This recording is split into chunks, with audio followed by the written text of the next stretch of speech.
개장 전에 모든 투자 정보를 모아보는 토마토 모닝 빅데이터 시간입니다. 어제 시장에서는 호재가 많이 나왔었죠. 이에 따라 양시장이 모두 강한 흐름을 나타냈는데요. 결국에는 빨간불을 켜내면서 마감했습니다. 우선 코스피 시장에서의 수급 체크해 보시면서 힌트 얻어보겠습니다. 먼저 외국인 쪽에서의 수급 리스트 살펴보겠습니다. 오랜만에 삼성전자 쪽으로 외국인의 수급이 돌아왔는데요. 삼성전자 같은 경우 외국인이 7거래일 만에 순매수세로 전환하면서 어제는 1,553억 원가량을 매수했습니다. 또 그 밑으로 보시면 삼성 SDI도 있는데요. 이번에 호실적을 기록할 것이다 이런 기대감을 받으면서 외국인의 수급이 다시 한번 돌아오는 모습이 나타났습니다. 또 두산 에너빌리티, 일동제약과 S-오일이 있는데 이번에 유가가 하락해서 S-오일의 주가가 좀 타격을 많이 받았었지만 이번에 다시 한번 외국인 쪽에서 저가 매수세가 유입이 됐습니다. 두산 에너빌리티 같은 경우에는 특징주 가서 더 자세하게 살펴보겠습니다. 네, 다음으로 기관 쪽 살펴보겠습니다. 기관도 마찬가지로 어제는 반도체 이런 투톱의 투자 심리가 많이 개선이 됐습니다. 삼성전자의 호실적 발표에 따라서 이렇게 탄력을 받는 모습이 나타났는데요. SK하이닉스 같은 경우에도 동반으로 투자 심리가 개선되며 기관의 수급 리스트에 나란히 올라왔습니다. 또 셀트리온 그룹주들이 요즘 주가 흐름이 괜찮은데요. 어제도 기관 쪽에서 수급이 돌아오면서 셀트리온이 탄력을 받았고요. 또 LG전자와 삼성전기가 있습니다. LG전자 같은 경우에도 이번에 실적으로 좀 엮어볼 수가 있겠고요. 또 삼성전기 같은 경우에도 이번에 중국의 스마트폰 실적이 저점을 통과하고 앞으로 실적이 본격적인 개선세에 진입할 것이라는 증권가의 분석이 나왔습니다. 이에 따라 기관 쪽에서도 다시 한번 관심을 보였습니다. 네, 코스피 시장에서의 매도 리스트도 체크해 보시죠. 네, 매도 리스트 체크해 보겠습니다. 외국인이 어제 삼성전자는 많이 사들였는데 SK하이닉스 쪽에서는 수급이 빠져나갔습니다. 이 SK하이닉스는 외국인이 3거래일 연속으로 매수를 하다가 4거래일 만에 매도 전환을 했는데요. 지금까지 나온 이 수익에 대한 수익 실현이라고 분석해 볼 수 있겠습니다. 또 밑으로 보시면 SKI테크놀로지가 있는데요. 아직까지도 블록딜 여파가 지속되면서 외국인의 수급이 빠져나갔습니다. 또 밑으로 보시면 네이버와 하나금융지주, 포스코홀딩스가 있는데요. 네이버 같은 경우 최근에 이 반발 매수세가 유입이 되면서 소폭으로 상승을 했지만 이 앞으로의 전망이 그렇게 탄탄하지는 않습니다. 이에 영향을 받으면서 외국인의 매도 물량이 출회됐습니다. 네, 이어서 기관 쪽 살펴보겠습니다. 위에 보시면 S-오일과 SK이노베이션인데요. 정유 관련주들로 엮어볼 수 있겠습니다. 국제 유가가 계속해서 소폭으로 하락을 하고 있는데 이에 영향을 받으면서 투자 심리가 아직까지도 좀 위축된 모습이고요. 또 애플 관련해서 LG이노텍도 매도 리스트에 올라왔습니다. 또 밑으로 우리금융지주 그리고 현대중공업까지도 기관 쪽의 수급이 빠져나가는 모습이 포착됐습니다. 네, 코스피 시장에서의 특징주 살펴보겠습니다. 먼저 삼성전자가 되겠는데요. 어제 시장에서 가장 큰 이슈였던 게 이 삼성전자의 실적이라고 할 수 있겠는데요.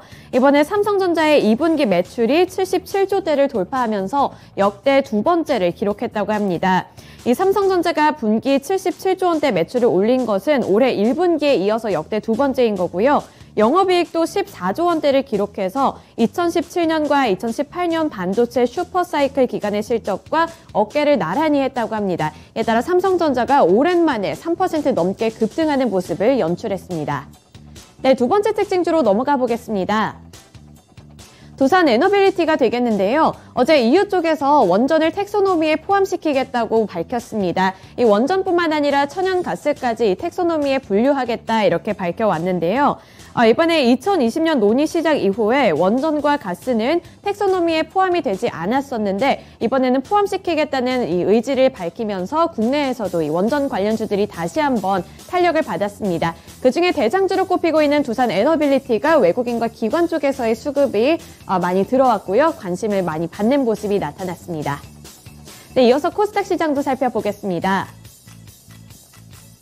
먼저 외국인 쪽에서 가장 많이 매수한 종목들 살펴보시면 우선 1위는 노터스가 되겠습니다. 무상증자 효과에 1위를 기록한 모습이 나타나고 있고요. 또 HK이노엔과 시젠 같은 경우에는 이번에 코로나19 소식도 있지만 원숭이 두창 관련해서 이 확산세가 지속이 되고 있습니다.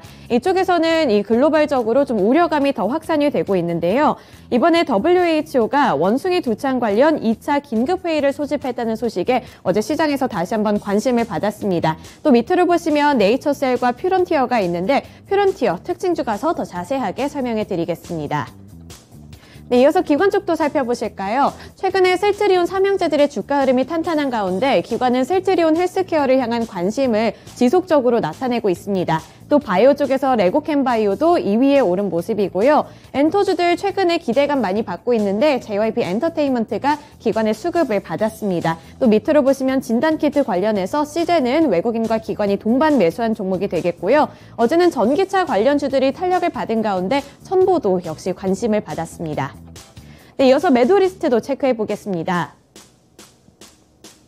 먼저 외국인 쪽에서 가장 많이 판 종목 LNF가 되겠네요. 이번에 2차전지 소재주들 최근에 탄력을 많이 받았고 전기차 모멘텀을 받았었는데 이 LNF 쪽에서는 차익 실현 움직임이 나타났고요. 또 SM 같은 경우 이번에 에스파가 컴백한다는 소식이 있었는데 외국인은 다시 한번 수익 실현에 나선 종목이 되겠습니다. 또 밑으로 보시면 이번에 코난 테크놀로지가 코스닥 시장에 처음으로 상장을 했는데 이 주가의 흐름은 냉랭했습니다. 투자자들의 반응이 그렇게 좋지 않았는데 외국인의 수급도 함께 빠져나갔고요.